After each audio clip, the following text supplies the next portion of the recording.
कहते हैं as per G2 syllabus आपके पास जो है आपके पास जो सिलेबस है वो है पहला जो आपको पढ़ना है वो है first law for a close system undergoing a cycle and change in state, then something about the energy, then PMM1, then first law of thermodynamic for steady flow and energy equation. ये आपके लिए सबसे important word रहेगा, ये याद रखिएगा, study flow energy equation. Generally 3 या 4 marks में ये क्वेश्चन आपसे पूछते ही है।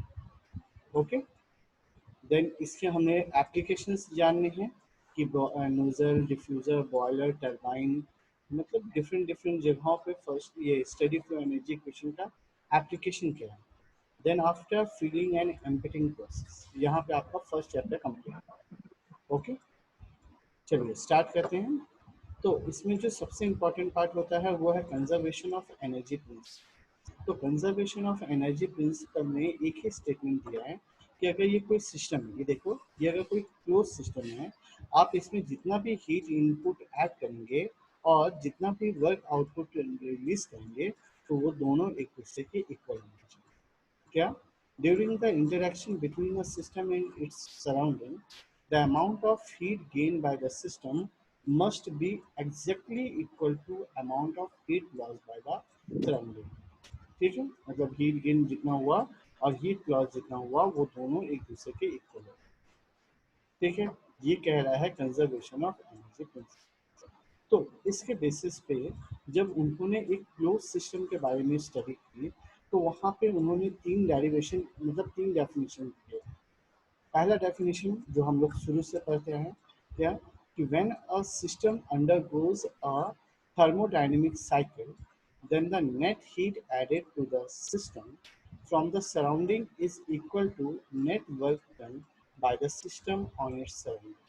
मतलब बस बेसिकली याद रखो, जब भी आपका वाइवा या इंटरव्यू के टाइम पे आएगा तो आपको बोलना है cyclic integration of heat input is equal to cyclic integration of work output. ठीक है, इसी को उसने दूसरे वर्ड्स में भी लिखा है, स्टेटमेंट दिया, heat and work are mutually convertible. Okay, but energy can neither be created nor destroyed. The total energy involved with an energy conservation remains constant। और लास्ट क्या कह रहा है कि there is not any machine which can produce energy without corresponding source of energy। ठीक है, मतलब ये जो थर्ड वाला है ये आप आगे पढ़ोगे कि इसे बोला जाता है PMM of first hand, pre perpetual motion machine of first hand. Statement ये दिया गया कि ऐसी कोई मशीन नहीं बनी है जो विदाउट एनी, मतलब source, without any source they continuously produce करे। मतलब जस्ट एग्जांपल, अगर ह्यूमन बॉडी को लेते हैं तो ह्यूमन बॉडी बिना कुछ खाए पिए ऐसा नहीं हो सकता कि वो कंटिन्यूसली वर्क, या ऐसा कोई मोटर नहीं बना है जिसको बिना इलेक्ट्रिसिटी सप्लाई किए आप उसे रोटेशनल मोशन कर सकते। क्लियर है? चलिए, तो फर्स्ट लॉ ऑफ थर्मोडायनेमिक को एक्सप्लेन करने वाला, एक्चुअली ये याद रखना कि फर्स्ट लॉ ऑफ थर्मोडायनेमिक को थ्योरेटिकली एक्सप्लेन नहीं किया गया, मगर एक्सपेरिमेंटली हर जगह first law of thermodynamic applicable है, इसलिए इसको कोई निगलेक्ट नहीं कर सकता। ओके,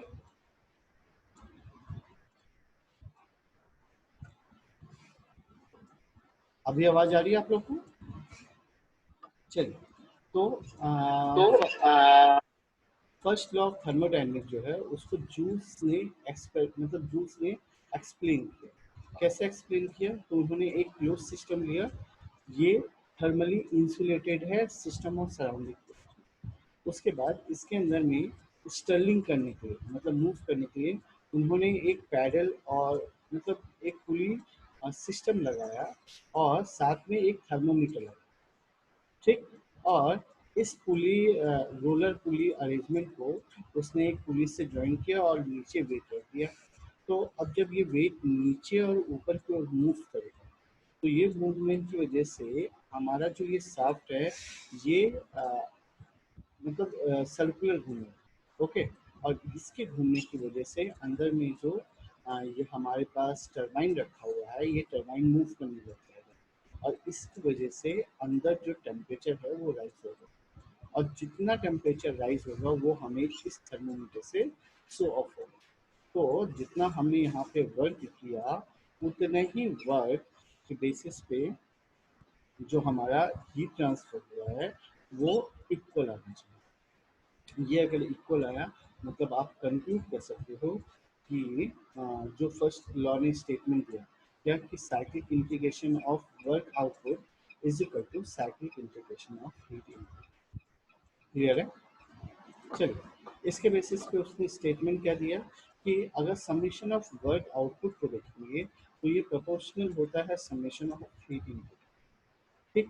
और ये जो प्रोपोर्शनैलिटी का साइन हटाया गया तो इसने इसको जे से लिखा और J is the joule equivalent और मैकेनिकल इक्विवेलेंट ऑफ। ठीक।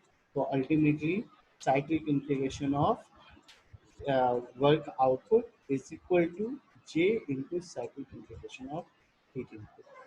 और ये डिनोट करते हैं तो आपको पता ही होगा साइक्लिक इंटीग्रेशन होता है। साइक्लिक इंटीग्रेशन किसके लिए? तो ये याद रखना, क्लोज पाथ। क्लोज पाथ मतलब जहाँ पे आपका मास का इंटरेक्शन नहीं होना। क्लियर? चलिए, तो अल्टीमेटली जो हमने शुरू से पढ़ा वही चीज़ को इसने लास्ट में कि कंक्लूड किया कि during a cycle a system undergoes the cyclic integration of heat added is equal to cyclic integration of work. Okay. चलिए, इसके बेसिस पे उन्होंने एक क्वेश्चन को मतलब ये आपका क्वेश्चन भी चालू है साथ ही साथ। बहुत इजी इजी क्वेश्चन है। क्या लिखा है कि in a cyclic process following amount of feed transfer occurred during cycle. Comparison of four processes determine the amount and type of work done by the cycle. तो आपने देखा कि आपको यहाँ पे एक क्यू की वैल्यू 100 लिखी है, एक -10 लिखा, देन 18 लिखा और 22 लिखा। तो आपने बोला साइक्लिक इंटीग्रेशन है मतलब Q1 plus Q2 plus Q3 plus Q4। तो जब मैंने चारों को ऐड किया तो जो आंसर आया वो आया 130 किलो जूल। ठीक है, अब ये किलो जूल क्या निकाल रहा है? तो आपका वर्क डन निकाल रहा है। तो अगर वर्क डन पॉजिटिव आया तो आप क्या कंक्लूड करोगे कि सिस्टम वर्क डन पॉजिटिव आना चाहिए। मतलब एज एन सिस्टम आपको काम करना है, आपके ऊपर कोई काम नहीं करना। तो स्टेटमेंट क्या हुआ कि work done is positive, hence work done by the system. ठीक है, दो वर्ड याद रखना, ऑन द सिस्टम मतलब सिस्टम पे होगा और बाय द सिस्टम मतलब सिस्टम करेगा। क्लियर है? चलिए, नेक्स्ट क्वेश्चन पे चलते हैं। During one cycle the working fluid is in engine involve the two work interaction as 10 kilojoule to the fluid and 25। देखो क्या बोल रहा है, वर्क इंटरैक्शन, वर्ड ध्यान रखना, work interaction as 10 kilojoule to the fluid and 25 kilojoule from the fluid. ठीक, मतलब अगर ये आपका फ्लूइड है, फ्लूइड सिस्टम हो गया तो टू द फ्लूइड वर्क हो रहा है और बाय द फ्लूइड वर्क हो रहा है। And third heat interaction, two of which are as 50 kilojoule to the fluid and 40 kilojoule from the fluid. Calculate the magnitude and the direction of heat third heat interaction। ठीक, तो ये देखो to the fluid हो रहा है इसलिए उसने उसको नेगेटिव लेके रखा, बाय द फ्लूइड हुआ इसलिए उसने उसको पॉजिटिव लिया। देन यहाँ पे क्या है, heat interaction to the fluid मतलब आपको अगर याद होगा तो मैं आपको बता दूं, हमने कुछ ऐसा डायग्राम बनाया। ठीक है, अगर हीट आएगी तो प्लस होगी और हीट जाएगी तो माइनस होगा।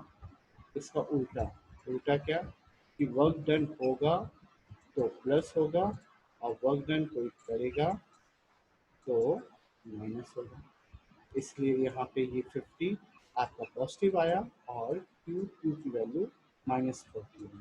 तो अल्टीमेटली इक्वेट करोगे तो इक्वेट करने के बाद क्यू की वैल्यू जो आई वो 50 किलो जूल, और सॉरी 5 किलो जूल। तो 5 जो है पॉजिटिव है, इसलिए मतलब हीट जो है हमें सिस्टम के अंदर मिल गई।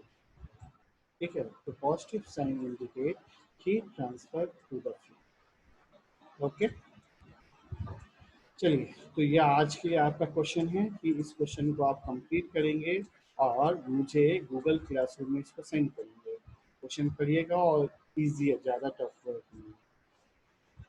चलिए, नेक्स्ट है first law for a close system undergo a cycle and change of state. तो इसके लिए जो स्टार्टिंग में हमने पढ़ा था कि जूस लॉ ने स्टेटमेंट दिया कि अब ये देखो, ये जो हीट है, ये जो हीट है, ये हीट अंदर की ओर आ रहा है, और ये जो सॉरी ये जो वर्क डन है ये अंदर की ओर आ रहा है, और ये जो हीट है ये भी अंदर की ओर ट्रांसफर हो रहा है, और एक हीट जो है वो बाहर की ओर रिलीज हो रहा है। तो कंक्लूजन स्टेटमेंट ये दिया गया कि जो अंदर की ओर आ रहा है अगर मैंने उनको प्लस किया तो जो बाहर की ओर जा गया वो माइनस हो जाएगा। ठीक है, इसी चीज को यहाँ पे इसने एक्सप्लेन किया। ये देखो, अगर जो अंदर गया वो 8 किलो जूल था, और क्यू वन जो है 15 किलो जूल था। तो अंदर कितना गया, तो 8 प्लस 15, और जो बाहर रिलीज हुआ वो कितना हुआ, तो 7 किलो जूल, तो उसने -7 किया। तो जब मैंने इस इक्वेशन को सॉल्व किया तो 16 किलो जूल जो है वो इस बॉडी ने स्टोर करके रखा। तब अब हमारा जो इक्वेशन बना, इक्वेशन क्या बना था, इक्वेशन स्टेटमेंट ये दे रहा था कि heat input is equal to heat output की इक्वल होती है, लेकिन ये गलत हो। गलत कैसे हुआ, तो इन्होंने बाद में ऑब्जर्व किया कि जो हीट इनपुट होती है वो वर्क आउटपुट के साथ सम अमाउंट ऑफ एनर्जी भी स्टोर करती है। ठीक है, अब ये सम ऑफ अमाउंट ऑफ एनर्जी होती क्या है, तो इन्होंने देखा कि ये जो सम अमाउंट ऑफ एनर्जी है ये कभी कभार इंटरनल एनर्जी होती है, कभी कभार पोटेंशियल एनर्जी होती है, समटाइम्स काइनेटिक एनर्जी होती है, और कुछ टाइम मतलब जितने भी एनर्जी के फॉर्म्स है, केमिकल एनर्जी, इलेक्ट्रिकल एनर्जी, अब जो भी लाइट एनर्जी, ये सब उन सब को स्टोर करती है। बात समझ में आई। तो इस चीज को यहाँ पे इन्होंने एक्सप्लेन किया कि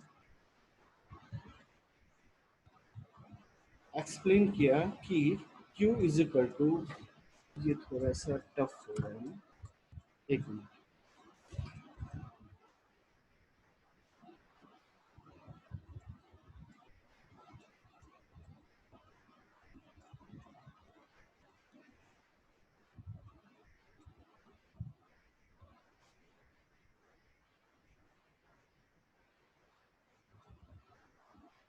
ठीक है, तो उन्होंने एक्सप्लेन किया कि delta W is equal to delta Q तो होगा, उसमें कोई प्रॉब्लम नहीं, लेकिन जब ये प्रोसेस कंप्लीट हो रही होगी तो उस समय some amount of work store किया जाएगा बॉडी के अंदर। ठीक है, इसका प्रैक्टिकल एग्जांपल कहाँ है, तो आपने देखा है अपनी ह्यूमन बॉडी में क्या होता है कि भाई हमने कुछ खाया, उस जो खाया उससे कुछ एनर्जी से हमने वर्क आउटपुट किया, और कुछ एनर्जी जो है हमारे बॉडी में एज एन फैट स्टोर है। ठीक है, तो जो स्टोर हुई तब इस पे इन्होंने कंक्लूजन दिया कि नेट एनर्जी ट्रांसफर टू और from the system as heat and work is equal to net increase or decrease in the total energy of the system. Clear.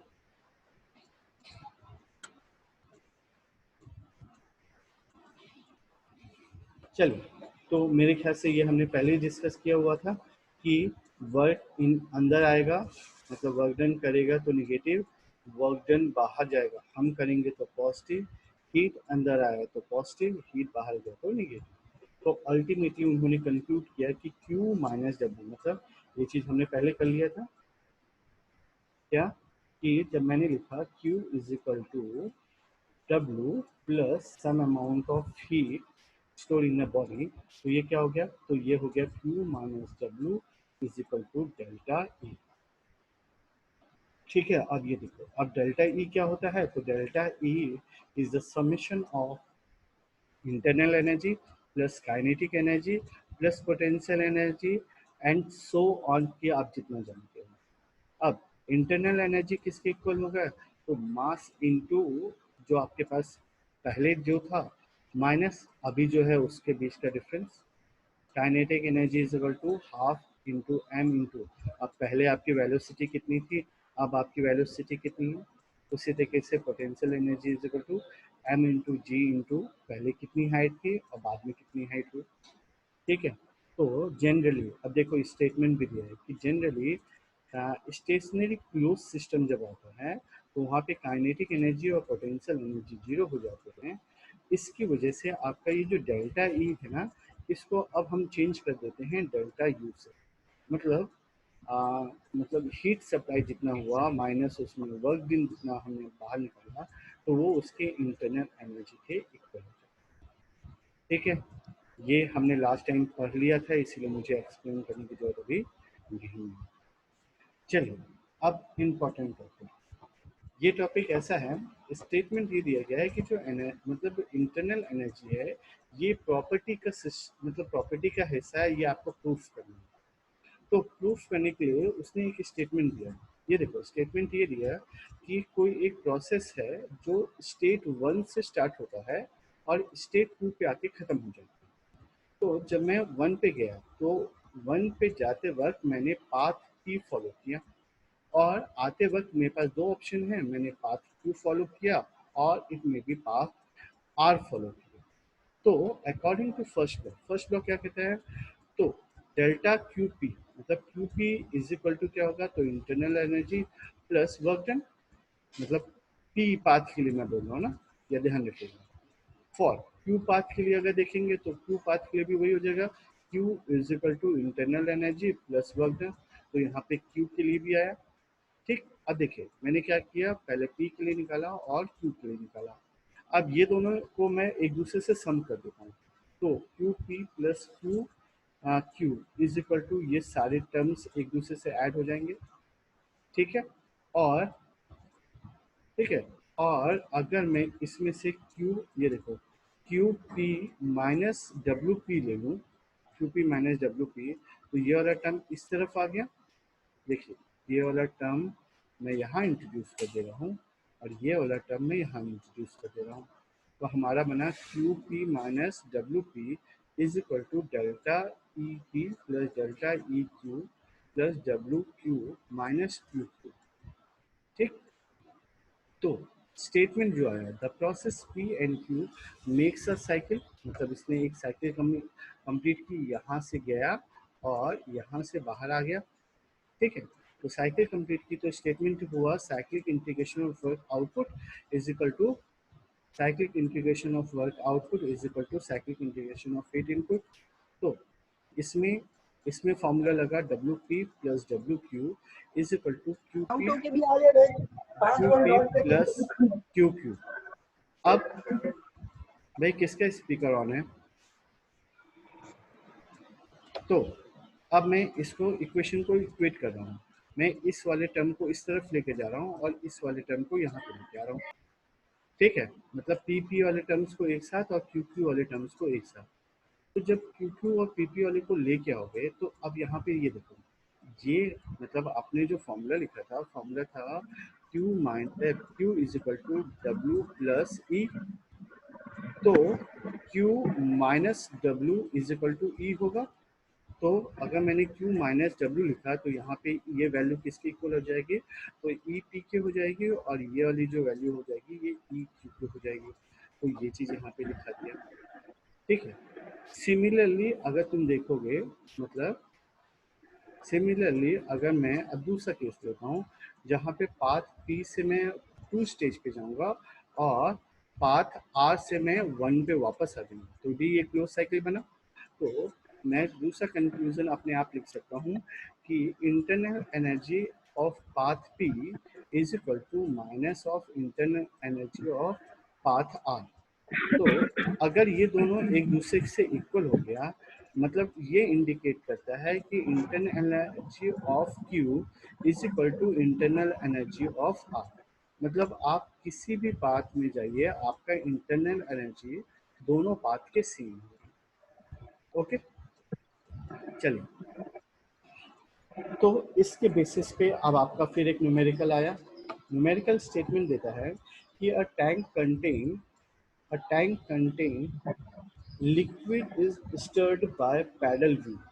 The work input to paddle wheel 2000 kilojoule, मतलब आपका work output आ गया, and heat transfer to the surrounding from the tank is 800 kilojoule. तो calculate the change in internal energy of the fuel. तो आपको पता चल गया, माइनस है क्योंकि हीट रिजेक्ट हो रहा है, और work done by the system नहीं, ऑन द सिस्टम हो रहा है, इसलिए वो 2000 माइनस हुआ। तो अल्टीमेटली मैंने प्लस माइनस किया तो हमारा आंसर क्लियर। चलिए, next question. A domestic refrigerator consume 2 kilowatt hour of electricity during during a certain period, and the internal energy of system dropped by 10,000 kilojoule. Calculate net heat transfer। यहाँ अब आपके पास एक question है। Question ये है कि आपका जो रेफ्रिजरेटर है उसको हम कौन सी यूनिट से मेज़र करते हैं और क्यों। याद रहेगा, क्वेश्चन ये है कि आपका जो रेफ्रिजरेटर है उस रेफ्रिजरेटर को हम किस यूनिट से मेज़र करते हैं और उसका रीज़न क्या है कि उसी यूनिट में मेज़र कर रहे हैं।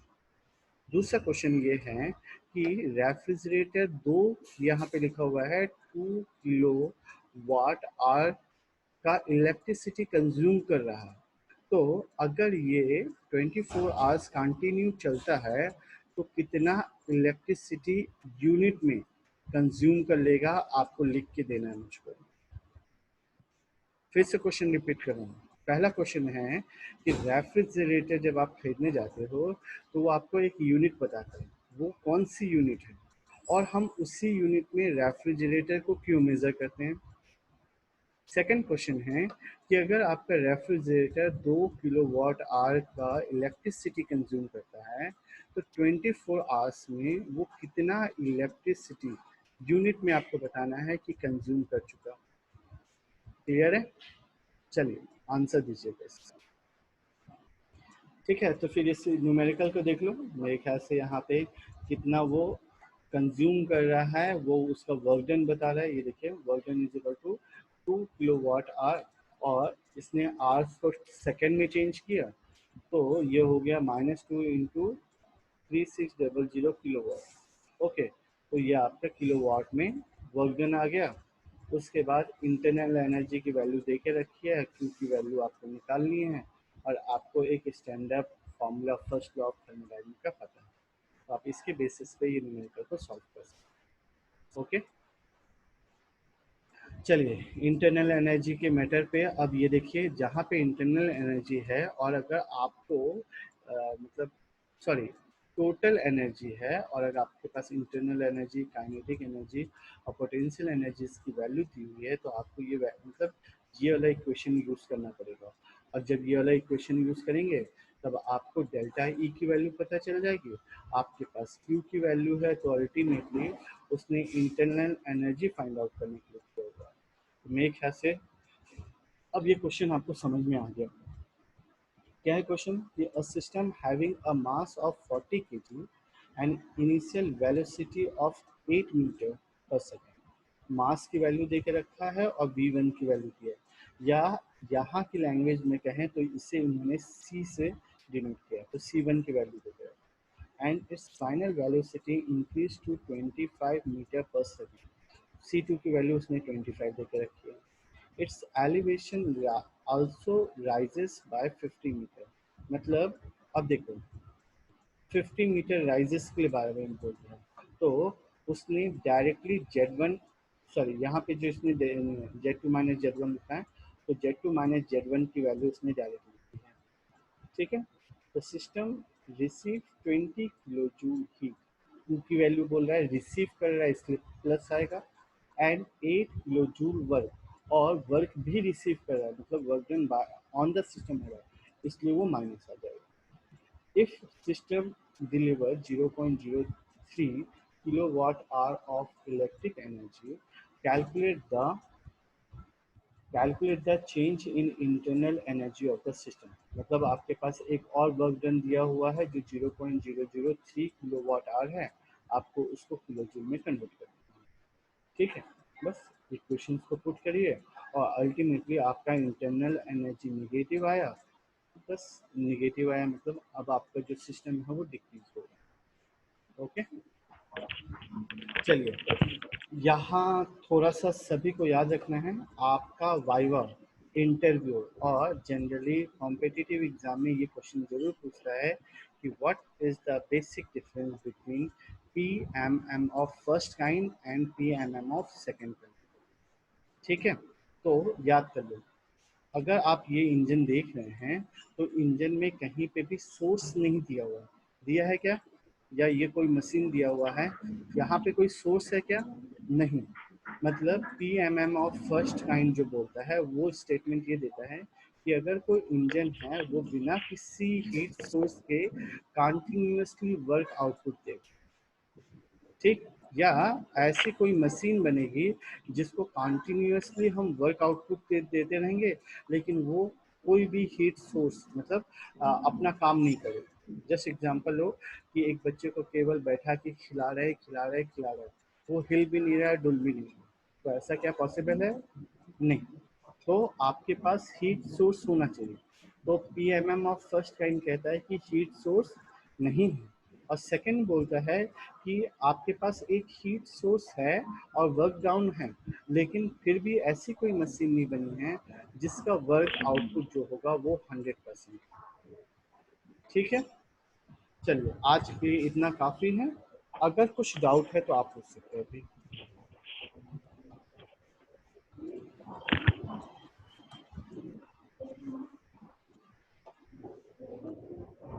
भाई किसी को कुछ डाउट है? हेलो सर, एक डाउट है। बोलिए।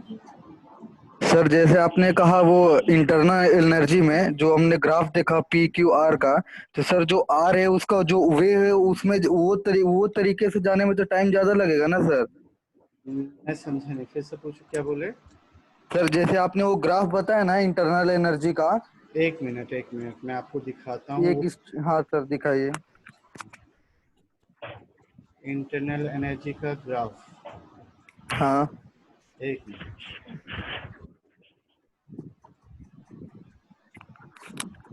कहाँ पे दिखाया भाई? ये देखो। सर वो हाँ मैं धीरे धीरे एनर्जी। चल रहा हूँ। यहाँ पे, हाँ यहाँ पे भी नहीं है नहीं। क्योंकि ये तो फर्स्ट लॉ चालू रहा। क्लोज सिस्टम में उसने इंटरनल एनर्जी को सॉल्व किया और हाँ उस, ये सर पीछे पीछे एक हाँ पीछे। ये नहीं ठीक, नहीं सर, सर, ये जहाँ पैरेलल पे में नहीं। आपने पाथ को बताया था। ये वाले की पाथ बात कर पाथ रहे वाला हैं। सर, हाँ हाँ हाँ। तो तो सर ये जो आर पाथ जो जैसा आपने बताया कि energy Q is equals to energy R हो जाएगा, तो सर लेकिन एनर्जी क्यू को स्ट्रेट जा रहा है तो उसका टाइम और ये जो एनर्जी आर का टाइम उसमें डिफरेंस नहीं होगा सर? नहीं, मेरी बात सुनो। मैंने क्या बोला, अब एग्जांपल देता हूँ मैं।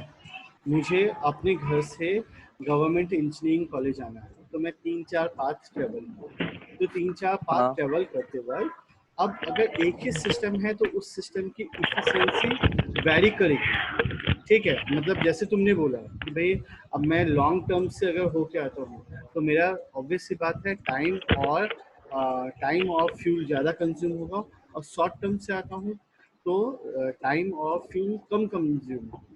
लेकिन अगर मैं इक्वेट करूँगा, इक्वेशन मतलब क्या, Q minus W is equal to delta E निकालूंगा, तो जो लॉन्ग पाथ किया तो उसमें ज़्यादा एनर्जी कंज्यूम हुई, ज़्यादा वर्क डन हुआ, और दोनों का जो डिफरेंस आया, और जो शॉर्ट पाथ फॉलो करूंगा और उसका जो डिफरेंस आया वो दोनों सेम। बात समझ में आई? ज़्यादा एनर्जी हाँ सर। कंज्यूम, ज़्यादा वर्क डन, तो डिफरेंस भी जो होगा वो मतलब ये मान के चलो 4-2 और 2-1 दोनों का क्या रिजल्ट सेम होगा, मतलब ऐसा क्वेश्चन। ठीक है। ठीक है sir, thank you sir. I think तुमको, देखो फिर से बता रहा हूँ, जितना ज़्यादा एनर्जी लगाओगे उतना ज़्यादा वर्क आउटपुट दोगे, और दोनों का जो डिफरेंस होगा वो ज़्यादा, मतलब ये कुछ भी एक डिफरेंस है। और अगर तुमने कम एनर्जी लगाई तो कम वर्क डन होगा, और उसका जो डिफरेंस आएगा रिजल्ट, ये दोनों सेम ही होगा। मैं ये कहना चाह रहा ठीक है सर, समझ में आया ये। हूँ। ओके, सर बोलिए। सर आपने बोला पीपीएम 1 में एक मिनट सोर्स एक मिनट एक मिनट एक मिनट, विशाल अवस्थी, विशाल विशाल अवस्थी, भाई अभी कौन, आदित्य है क्या, अजय मौर्य है क्या? Yes sir. हाँ, तो आप स्क्रीनशॉट ले लीजिए और मुझे अटेंडेंस सेंड कर देना। ओके। हाँ, अब बोल भाई, तेरा क्वेश्चन पूछो। सर पीएमएम 1 में आपने बोला कि मशीन जो है बिना सोर्स ऑफ एनर्जी के साथ वर्क करना चालू कर देगी। बिल्कुल ठीक है। सर तो हम ऐसा भी बोल सकते हैं कि अगर कोई इंजन है उस पे हाँ, हमने कोई एक्सटर्नल फोर्स लगाया, फिर उसके बाद जो वो वर्क कर रही है अपने इनर्शियल मोशन की वजह से कर रही है, तो भी वो नहीं नहीं नहीं, पीएमएम 1। आपने वर्क लगा दिया ना, हाँ आपने तो ये बोला कि भाई यहाँ पे वर्क लग रहा है, मगर मैं स्टेटमेंट दे रहा हूँ कि perpetual motion machine first kind जो है, उसने स्टेटमेंट दिया है कि बिना किसी हीट सोर्स के वो कंटिन्यूअसली वर्क करेंगे। बात समझ तो में आई? सर नहीं, मतलब उसमें हाँ कोई हीट अगर हम, सोर्स नहीं हाँ होगा। और एक्चुअली परक्यूशियल मोशन मशीन क्या है, ये हाइपोथेसिस मशीन है, ये कभी बन ही नहीं सकती है। मतलब ये देखो, इसने आगे यहाँ पे लिखा हुआ है, जो अपन बाद नेक्स्ट टाइम डिस्कस करेंगे। स्टेटमेंट ये दिया है कि energy can neither be created nor be destroyed but only get transfer from one form to another. ये तो यूनिवर्स के लिए है, और किसी के लिए ये एप्लीकेबल नहीं है। ठीक है, क्योंकि यूनिवर्स ही एक ऐसा सिस्टम है जिसके अंदर में तुम एनर्जी ना प्रोड्यूस कर सकते हो और ना उसको डिस्ट्रॉय कर सकते हो, बस वो अपना फॉर्म चेंज करते रहते हैं। लेकिन अगर मेरी या तुम्हारी बात करेंगे तो हमेशा एनर्जी जो है ट्रांसफॉर्म तो हो रही है, और वो हम क्रिएट भी कर रहे हैं और डिस्ट्रॉय भी कर रहे हैं। तो ये एप्लीकेबल केवल universe. Thank you sir. Okay, किसी और को कोई डाउट?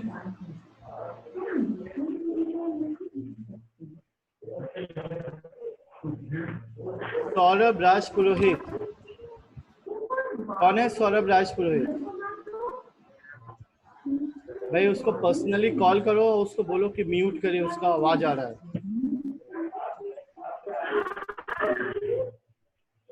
नहीं हो रहा है,